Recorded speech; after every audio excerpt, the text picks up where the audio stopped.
This is probably going to be kind of a long video. When government fails, liberals always demand more government. You ever notice that? Got 20,000 gun laws on the books, and none of them work, but they keep throwing more at it, more and more at it. It's kind of like our debt. We got this big deficit. What do? They keep throwing more and more money at it. Kind of like Wall Street. Oh, well, you know, if you went to Vegas and lost a bunch of money, would the government bail you out? No. Okay, now we're going to go through this real quick. Pardon my going up through here, but this is stuff if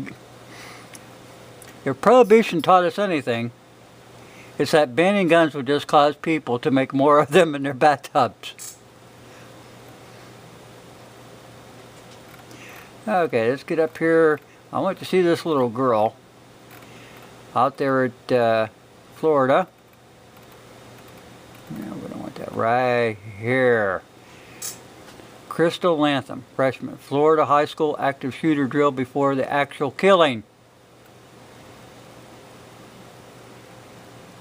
Crystal, Lantham, freshman. Getting it? Okay. Okay, we got some things to go through. I want, there were some things on here, and I couldn't. I'll do this and cover it so I don't drive you bananas while I scroll through this stuff, because it does get. Well, this is kind of cute. Now we got all these women running around claiming a bunch of stuff. Saw this quote this morning. This was said by somebody's grandmother. If you don't want people touching your critters, don't make your barn look like a petting zoo. I mean, that's very appropriate. I'll cover that up for a minute. We're going to go one more up here, and then I'll get out of here and I'll go to the bigger picture. I know, hang in there, people. Well, here's something good. If you arm school facility on the reservation, the principal with a gun, teacher with a gun, there's a bus driver with a gun. Couldn't the government have thought about that instead of trying to pass more gun laws? Duh. Nah. I know. It's just one of those days, and I'm just really not in a good mood. I'm telling you, it's like, what do they call it? The perfect storm. The perfect storm for gun control. That's what we got here. I don't want to see that thing. That's scary as shit. Here's an Indian reservation. Daily reminder that in 1952, 66 years ago, you could buy a native child for $10. Thank you very much for your donation of $10 for my little Indiana. I will see that he gets a good. Ready, you may have any time desire. I'm not making any inquiries about you because it takes a good person to make an effort as you did. Yeah. April, looks like 15th, 1952. Yep, we're all up for sale, ain't we? No, I don't like that little kid. He bugs me. Now, getting up there. Okay, here, right here. 85 years ago, Hitler carried out a false flag showing how government can control with lies and fear. Martial law in Germany. Hitler suspends the right guarantees left ban. Move follows Reichstag fire and revelation of communist plot. Government false flags is nothing new. And we have been bombarded with that stuff, people. Okay, this okay, I gotta think where I gotta go. E. Do I go to E or was it K? Yeah. E. That don't look right. Nope, wrong place. No, it's just sometimes you've got to do this or you go right back to where you had been. Okay.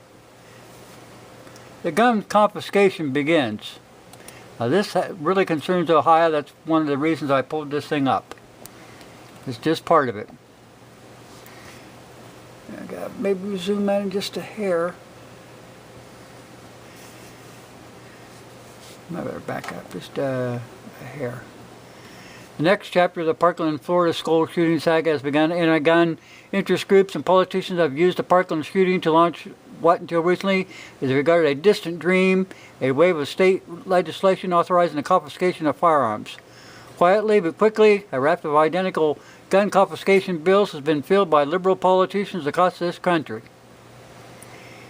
Let's see, Washington State 2016, California confiscation law back in 2014, and an older Connecticut law from 1999.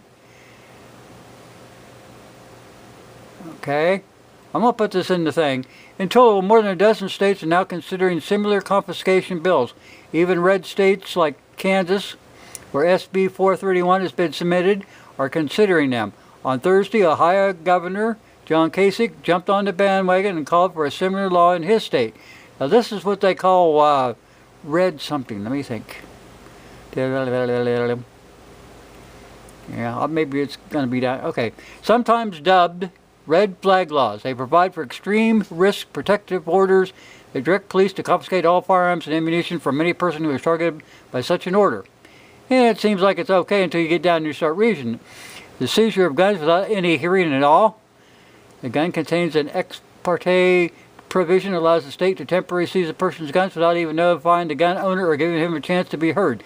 The Fourth Amendment makes it clear that a person cannot be denied liberty to exercise one's constitutional right to keep and bear arms without due process. Now it goes on. Based on the testimony of one unrelated person, the confiscate order can be based on the testimony of only one person claiming to be that the gun owner poses a risk of safety to himself or others. The law deceptively says it has to be a testimony of a family member. The family member is defined to include former dating partners, anyone who has ever lived with the defendant. So a jilted boyfriend or girlfriend or even a roommate from years ago could easily set in motion the disarming of a lawful gun owner. Okay, using very low standards of proof. Okay, they don't need a warrant. The judge is forced to rush his decision based on the confiscation order.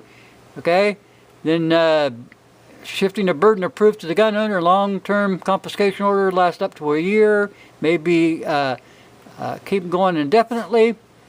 All you need is a lawyer to see the multiple violations of due process in these laws. Even the ultra-liberal ACLU acknowledges that these confiscation laws threaten due process, so on and so forth.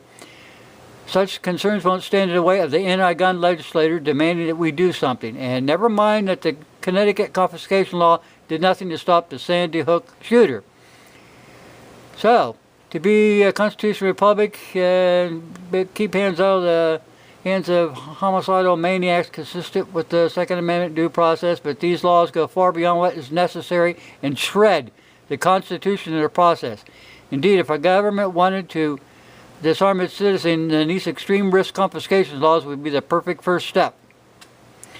This Kobish is elected Secretary of State of Kansas prior to becoming Secretary of State. He was a professor of constitutional law at UMKC Law School from 1996 to 2011. An expert in immigration law and policy, he co-authored the Arizona SB 1070 immigration law, which represents in federal court, the 10 ICE agents who sued to stop President Obama's 2012 DACA amnesty. During 2001-3, he was Attorney General John Ashcroft's chief advisor on immigration law at the Department of Justice. He is also a 2018 candidate for the governor of Kansas. I will put this in the links below. When you find people like this guy, Chris W. Kobach, when you find somebody like that, you get behind them. You know, we're going to get to the point. We're going to finish this gunfight this year. It's kind of good thing about this. All your enemies that were hiding in sheep's clothes is coming out in the open. They think it's like, wow, we're having a big picnic here. Look at the stuff we can do. Well, thank you. Keep coming. Keep coming, you dumb son of a bitches. Keep coming. Oh, it makes me feel good. Yeah, the communists are coming out of the woodwork. And that's a real good feeling. But now we know who they are. We see how I'm going to do this and I'm going to do that. Well, guess what? We're going to do this and we're going to do that. How's that sound, buckwheat? Thanks for watching. Yep, this is the gun storm of the century. Thanks for watching.